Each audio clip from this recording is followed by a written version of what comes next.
नमस्ते बिहार, मैं हूं आपके साथ विभा उपाध्याय। किशनगंज से इस वक्त बड़ी खबर आ रही है, जहां लहरा चौक स्थित एक नर्सिंग होम में महिला मरीज की मौत के बाद जमकर बवाल किया गया है। परिजनों ने अस्पताल में जमकर बवाल काटा और उसके संचालक की पिटाई कर दी गई। आपको वो तस्वीरें हम दिखाने जा रहे हैं, जहां पर देखिए कैसे लोगों ने यहां जमकर मारपीट की, बवाल काटा। मामले की जानकारी पर पुलिस मौके पर पहुंची और किसी तरह से मशक्कत के बाद इस मामले को शांत कराया जा सका। एक्सक्लूसिव तस्वीरें आपके टीवी स्क्रीन पर, जहां पर पुलिस ने लोगों को हालांकि बड़ी मेहनत के बाद शांत जरूर करा दिया, लेकिन महिला मरीज की मौत के बाद इस नर्सिंग होम के बाहर लोगों की तरफ से जमकर उत्पात किया गया।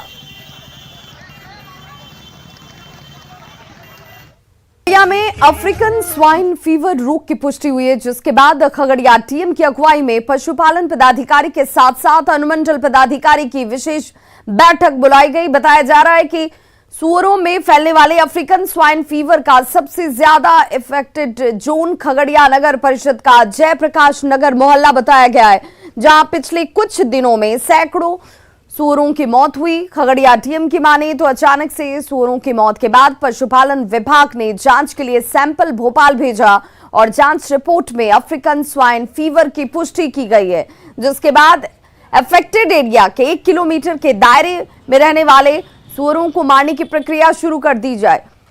यदि सरकारी निर्देश के बाद सूअरों को मारा जाता है तो इसके लिए मुआवजा देने का भी प्रावधान किया गया है।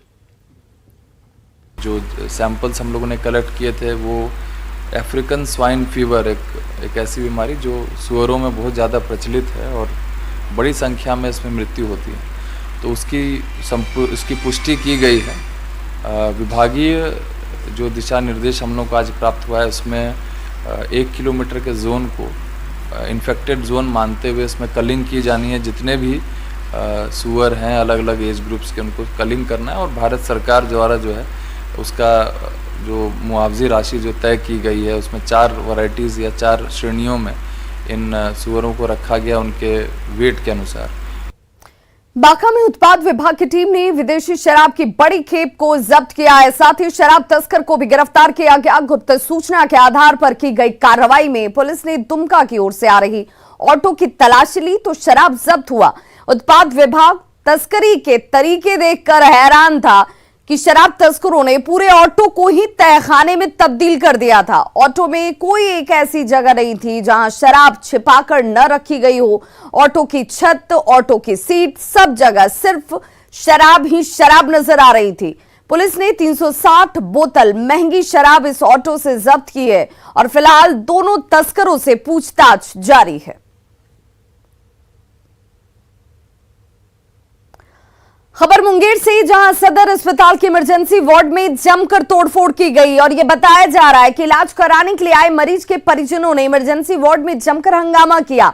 परिजनों ने इमरजेंसी वार्ड का दरवाजा तोड़कर वार्ड में रखे जीवन रक्षक दवाइयों को भी इधर उधर फेंक दिया और इस परिजनों का यह कहना है कि यहां समय पर डॉक्टर मौजूद नहीं रहते और इलाज में भी कोताही बरती जाती है। आपको बता दें कि 2 दिन पहले भी यहां ड्यूटी पर डॉक्टर की तैनाती नहीं रहने की वजह से परिजनों ने जमकर हंगामा किया था।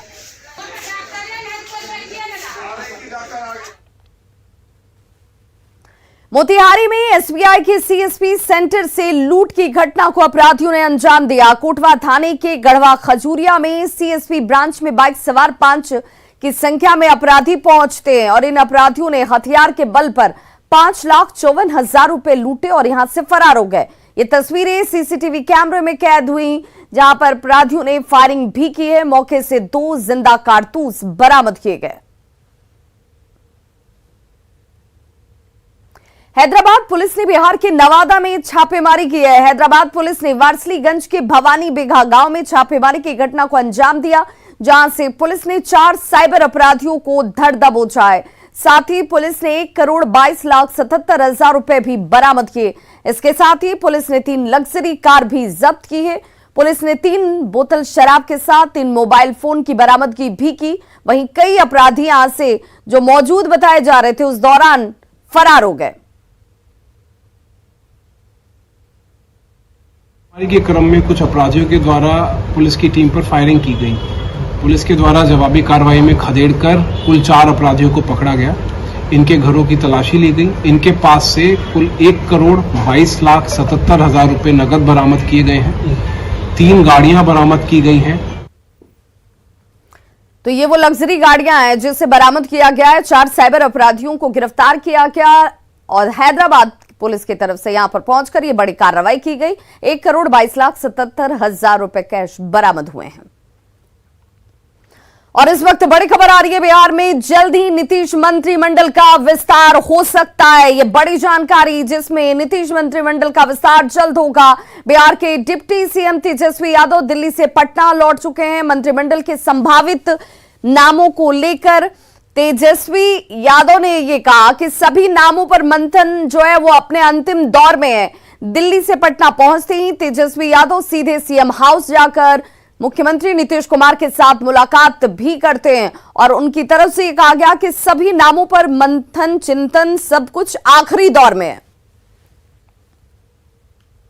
गठबंधन के जितने भी घटक दल के शीर्ष नेतृत्व, चाहे येचुरी साहब हो, राजा साहब हो या मैडम सोनिया गांधी हो, सब लोगों से हमारी बात हुई है। और राष्ट्रीय अध्यक्ष जो गरीबों के मसीहा आदरणीय लालू जी, उनसे भी चर्चा हुई है, उनसे आशीर्वाद दिया है और सब लोग अब इस काम में लगेंगे।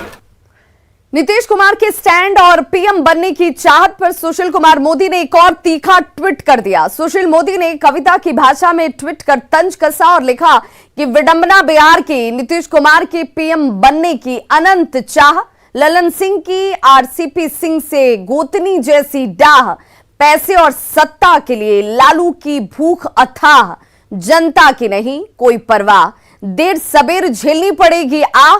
सुशील मोदी राज्यसभा सांसद, उनकी तरफ से यह ट्वीट सामने।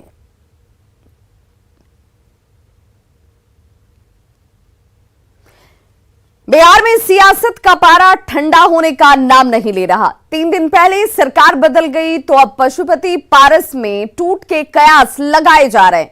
ये जो गुट है उसमें टूट के कयास लगाए जा रहे हैं और कयास ये भी लगाए जा रहे हैं कि पशुपति कुमार पारस के 3 सांसद जेडीयू के संपर्क में हैं और कभी भी राष्ट्रीय लोक जनशक्ति पार्टी को छोड़ सकते हैं। हालांकि अभी तक पार्टी अध्यक्ष पशुपति कुमार पारस हो या फिर सांसद, सभी ने एक सुर में अटकलों को खारिज किया है। क्या टूट जाएगी आरएलजेपी?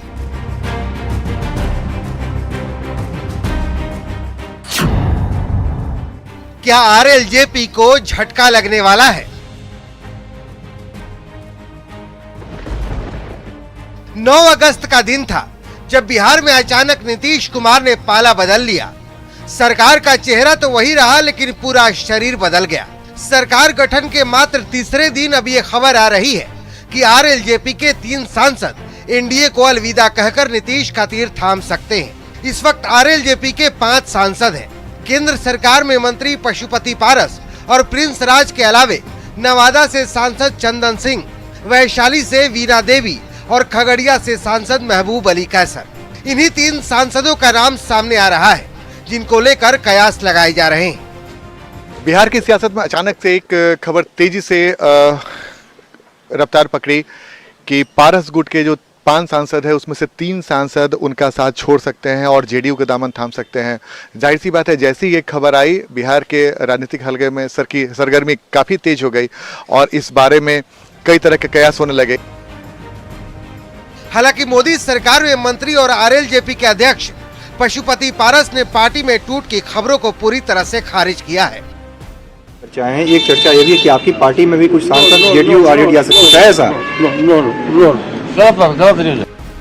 जिन 3 सांसदों के नाम की चर्चा है उन्होंने भी फिलहाल पाला बदलने की खबर को खारिज किया है।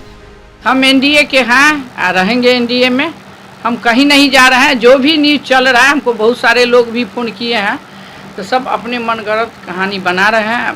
चंदन जी से भी बात हुआ है, केसर जी से बात हुआ है, सभी लोग दोनों पटना में हैं, हम अपने आवास मुजफ्फरपुर। ये पूरी तरह से जो है अफवाह है। और जब हम लोग के जो गार्जियन हैं, राष्ट्रीय अध्यक्ष हैं आदरणीय पशुपति कुमार पारस जी, आज से 3 दिन पहले ही घोषणा कर चुके हैं कि हम एनडीए में थे, एनडीए में हैं और आने वाले भविष्य में भी एनडीए के साथ हैं। अब सवाल है कि आरएलजेपी में टूट की खबर अफवाह है, तो ये अफवाह उड़ा कौन रहा है? न्यूज 18 के लिए दिल्ली से अमितेश कुमार और पटना से आनंद अमृतराज की रिपोर्ट। और अब बात हर घर तिरंगा अभियान की। तो आजादी के अमृत महोत्सव की हम बात करें और आजादी के 75वीं वर्षगांठ पर पूरे देश का जोश हाई है। हर घर में तिरंगा शान से लहरा रहा है। धरती से लेकर आकाश और जल तक तिरंगा शान से लहराता हुआ। अमृत महोत्सव पर कैसा है देश का जोश, आप भी देखिए।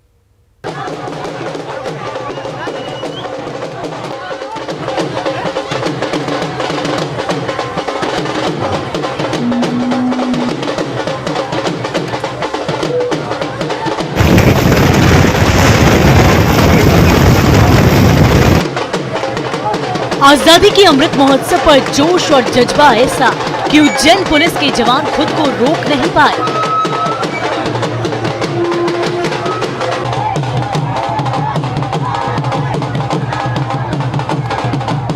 पूरा देश इस वक्त आजादी का अमृत महोत्सव मना रहा है।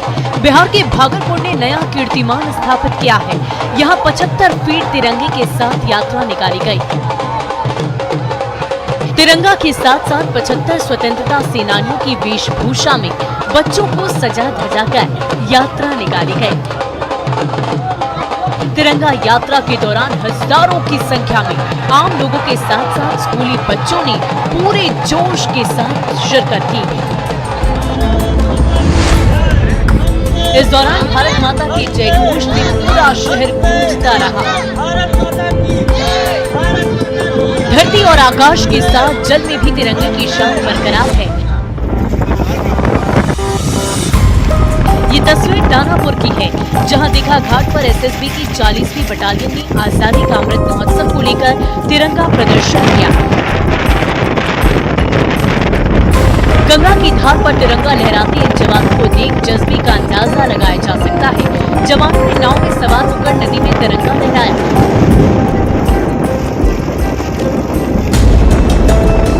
तस्वीरों में आप भी देख सकते हैं किस तरीके से गंगा के बीच में नाव पर एसएसबी के जवान और एनडीआरएफ के जवान नजर आ रहे हैं। यहाँ तिरंगा लहराते हुए गंगा के बीच भागते जा रहे हैं और तिरंगे की शान को और ज्यादा बढ़ा रहे हैं।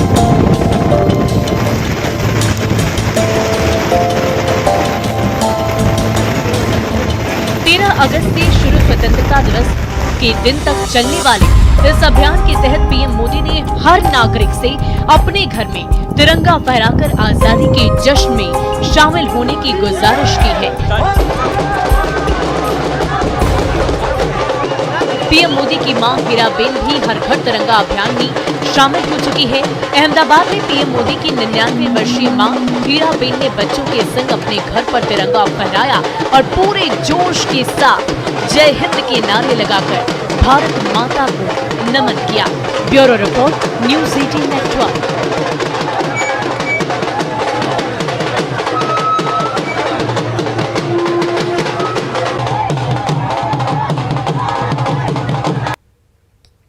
मधुबनी जिले के पदमा गांव में तिरंगा यात्रा निकाली गई, जिसमें सैकड़ों लोग शामिल हुए। तिरंगा यात्रा का नेतृत्व वरिष्ठ कांग्रेस नेता कृपानाथ पाठक और जिला उपाध्यक्ष नवल किशोर झा ने किया। यात्रा में सामाजिक कार्यकर्ता युगल किशोर झा और संजीव कुमार संजू ने लोगों को तिरंगा के महत्व के बारे में बताया और सामाजिक एकता को बनाए रखने की अपील की। सभी वार्डों से गुजरने के बाद यात्रा पदमा चौक के दुर्गा मंदिर परिसर में जाकर खत्म हुई। जिंदाबाद इनकलाब जिंदाबाद।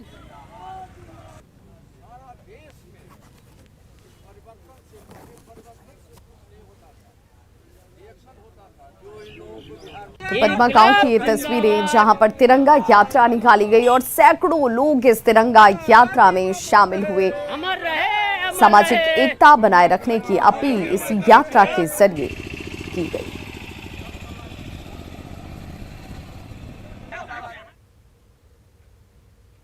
तो खबरों का सिलसिला लगातार जारी है। आप देखते रहिए न्यूज़ 18 बिहार झारखंड, यहां खबरों का सिलसिला कभी नहीं थमता। 1947 के दिन लंबे अरसे तक चले अभूतपूर्व स्वतंत्रता आंदोलन से एक नया देश दुनिया के मानचित्र पर उभरा। 75 साल बाद हम आपको ले चलेंगे